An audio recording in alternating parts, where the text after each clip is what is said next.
All right. Hey there, and welcome to today's episode. So, today's episode is titled Why Obsessive Thinking is a Symptom, Not a Disorder. I think it's really important to dissect these little aspects because if we have certain assumptions and we're operating from certain assumptions that are incorrect, it oftentimes will lead us down the wrong path. So, before we dive in, if you don't know me, my name is Matt, and I just want to welcome you to the show. And if you are looking for help on your journey to recovery from OCD and anxiety, I have some links down in the notes for you. You can also head over to restoredminds.com. We have a free assessment as well as some great stuff to download. Also, if you are benefiting from the show, please help us out and show your support by liking and subscribing and leaving a nice review on iTunes and Spotify. So let's go ahead and dive in. Why is obsessive thinking a symptom and not the disorder or a disorder? So a lot of people think, well, someone has OCD. One of the things they do is they obsessively ruminate, right? And analyze and they're just thinking all the time, right? One of my favorite statements of all time from anyone I've ever heard teach on OCD and anxiety is from Mark Freeman, and one of the things he said was that you can't outthink a thinking problem, right? And yes, people with OCD and anxiety, they think a lot. They sit in their minds and think about all sorts of stuff and ruminate about all these possibilities and events and analyze to the nth degree and so on and so forth. And the assumption is that's all part of the disorder. And the reality is I don't believe that. Not anymore. Well, I should say it's part of it, but it's not the disorder, because thinking is a behavior you're engaging in. And what I have come to find in recovery and walking people through the path of recovery and really teaching people how to do this is that one of the commonalities of people who develop something like OCD or get caught in these loops of OCD and anxiety where they're spiraling is thinking is the part of the initial escape from the emotional experience. So someone feels anxious, they feel guilty, they feel ashamed, they feel these lower emotion. They, instead of really learning how to confront, drop one's resistance to the emotion, ride through the emotion itself until completion, the first thing they do is they go in their mind.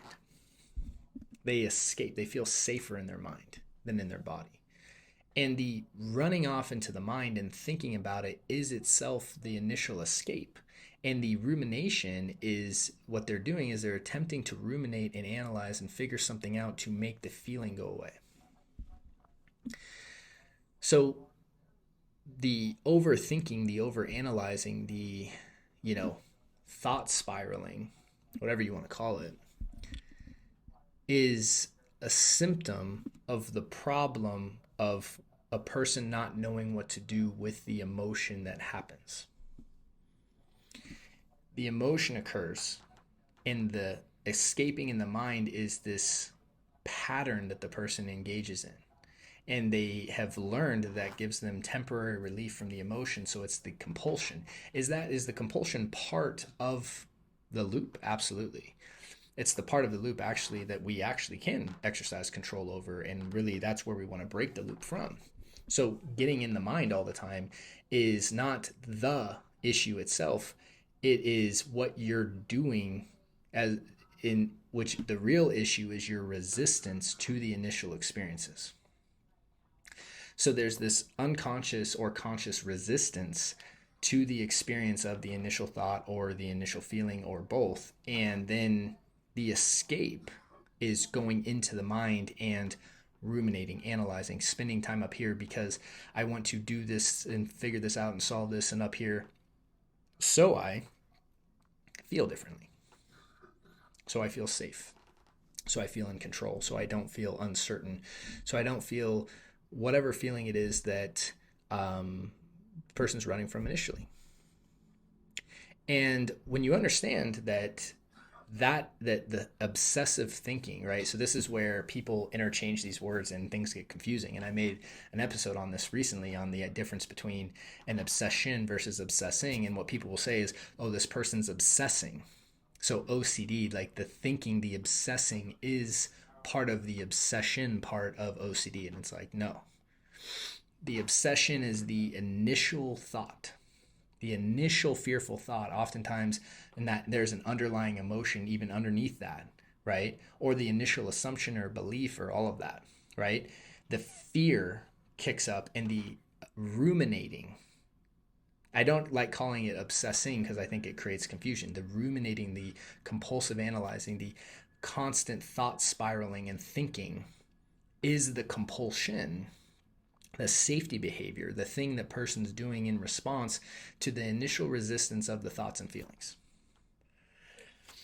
That then feeds the loop because you get the relief and produces more intrusive thoughts, anxious feelings, and then the escapism is the thinking. And I think it's so important to understand that, because if you really believe that you're thinking, you're spiraling in your mind, that you have no say over that, like you absolutely do. It doesn't mean that you can stop all the thoughts in your mind, but the engagement of it is something that you're doing. And part of that comes from the initial escape of the body, of the emotion, of the energetic experience that's going on.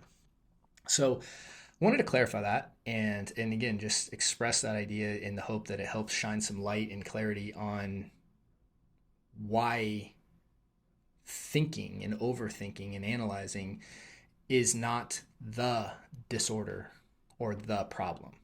It's a escapism, something you're doing in response, and the actual issue is the initial resistance to the inciting event of the thought and the feeling. So, and that in turn creates the loop.